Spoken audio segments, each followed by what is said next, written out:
Då ska jag berätta en sak hur det var för länge sedan. På Jesu tid, det är ju rätt länge sedan som han gick här på jorden. Det är ju ungefär 2000 år sedan. Då var det inte riktigt likadant som det är nu. För nu har vi ju bilar, det hade man inte då. Och nu har vi datorer, det hade man inte då heller. Men i det landet och på den tiden, då hade man till exempel i en familj, vanlig familj, så kunde man ha en tjänare eller slav som jobbade där och skötte om allting. Va? Så till exempel så kanske tjänaren eller slaven hade till uppgift att städa kanske varje onsdag. Skulle hela huset städa så var det jättefint och så. Men vet ni vad kanske det var för uppgift som tjänaren eller slaven skulle göra på torsdagar kanske? Tömma toan. För de hade inte så att man kunde spola och så försvann det bara bort till reningsverket. Nej då. De hade kanske så det kom bara en spann. Ja, och så fick de gå in och så...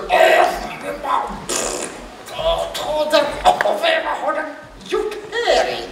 Fick de gå iväg med familjens bajs. Det var inte så trevligt, va?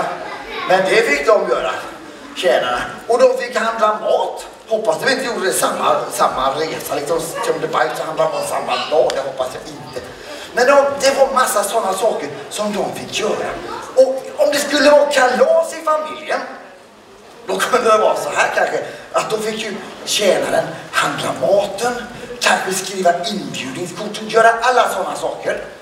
Och sen, när gästerna kom, ja då fick ju de ha dukat allting så bara familjen kunde stå så här välkomna. Maten är serverad, så fick de gå in. Men vet ni vad tjänaren fick göra? Den tjänaren som var, om de hade flera, den som var lägst i rang kallar man det, den som var minst värd.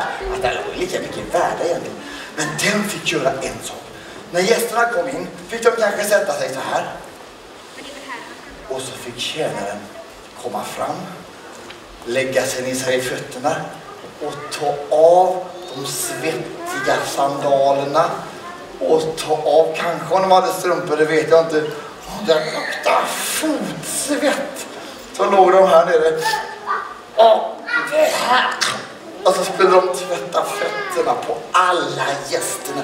Och ni kan tänka er, det var ju dammigt och torrt på den tiden. Kommer ni ihåg igår var det när Hanna höll på med och skulle göra geggamoja? Kommer ni ihåg det? Så såg nog deras fötter ut. Plus att de luktade fotsvett och äckligt. Och där fick de ligga. Och det var ju ingen av tjänarna som egentligen ville det. Men de bestämde om att det får du göra. Det var det sämsta jobbet man kunde göra. Och tvätta alla tjänarnas fötter. Men vet ni? Nu ska jag berätta vad som hände en gång med Jesus och lärjungarna skulle ha lite mat, en måltid skulle de äta. Då hade de ett rum där de brukade träffas, men de hade inga tjänare eller sådana saker. Så de gick in och så satte de sig där och så skulle de käka. Men så tittade de lite på varandra för att de var ju tvungna bara att tvätta av sig innan de skulle äta. Och vem av alla lärjungarna skulle tvätta fötterna på varandra? Ja, det var ju ingen som ville det. För ingen, så såg de till exempel Thomas fötter. Han hade trampat i kattbajs. Det vill man inte tvätta på. Och Filippus och Nathanael, de hade så smutsiga fötter. Ja, ingen ville göra det. Så de gick och tittade lite på varandra så här. Och så satte de sig med smutsiga fötter allihop. Och då blev det alldeles tyst. För vet ni vad som hände? Jesus reste sig upp. Så slängde han av sig sin mantel. Han var inte arg eller sur eller så, ingenting alls. Han tog det och så gick han och så hämtade han en handduk. Så knöt han om sig. Och så tog han fram vatten och en balja. Och så gick han fram till den första lärjungen. Så la han sig på knä och tog fötterna och så tvättade Jesus lärjungarnas fötter. Och det var ju om någon inte skulle göra det så skulle det vara Jesus. Han var ju kung, han är ju universums kung, eller hur? Han skulle inte behöva tvätta smutsiga, äckliga fötter som har trampat i kattbajs, eller hur? Men det gjorde han. Och lärjungarna, de skämdes. Ja, de skämdes, det var inte klokt. Och tänkte man att kanske jag egentligen skulle gjort det. Det var helt tyst i rummet. Och Jesus tvättade fötterna på den första, torkade dem, gick han till nästa, tog av sandalerna och det var svettigt och äckligt och det luktade. Han kom till den nivå som han tappat i kattbajs och det här var lite äckligt för dig. Så tvättade han fötterna och gjorde det så fint och det kändes så skönt att få tvättat fötterna. Ni kan tänka er, om man har gått en hel dag ute i solen och värmen och den, att få rena fötter med kanske lite svalt vatten. Det var som att dricka till exempel nästan faktiskt. Och när det var klart, Petrus han sa så här: aldrig att du får tvätta mina fötter. Det går inte. Då sa Jesus: men jag vill det. Jag älskar dig så mycket, jag vill det.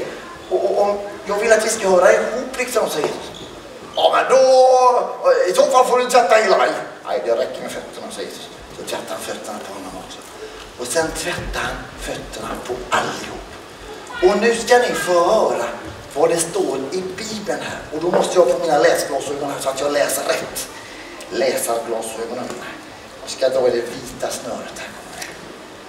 Nu står det så här. Jesus sa så här till lärjungarna när han hade tvättat klart fötterna: jag har gett er ett exempel för att ni ska göra som jag har gjort mot er. Amen, amen, säger jag. Tjänaren är inte för mer än sin herre och budbäraren är inte för mer än den som har sänt honom. Han menar att nu vill jag att ni ska göra så här mot varann. Att ni ska betjäna varann och göra bra saker mot varann. Och sen sa han så här, och lyssna noga på det. När ni nu vet detta, att jag vill det alltså, saliga är ni om ni också gör det. Alltså vi ska inte bara veta om att Jesus vill att vi ska tvätta varandras fötter, vi ska också göra det. Och nu måste det inte handla om att vi ska tvätta varandras fötter, utan det kan vara att vi ska hjälpa varandra. Det kanske kan vara så hemma att man har ätit mat och alla är jättetrötta och ingen vill duka av disken. Då kanske du kan säga: idag kan jag duka av disken. Eller så kan det vara så att soppåsen är full hemma och pappa och mamma är jättetrötta. Då kan du gå ut med soporna. Eller hur?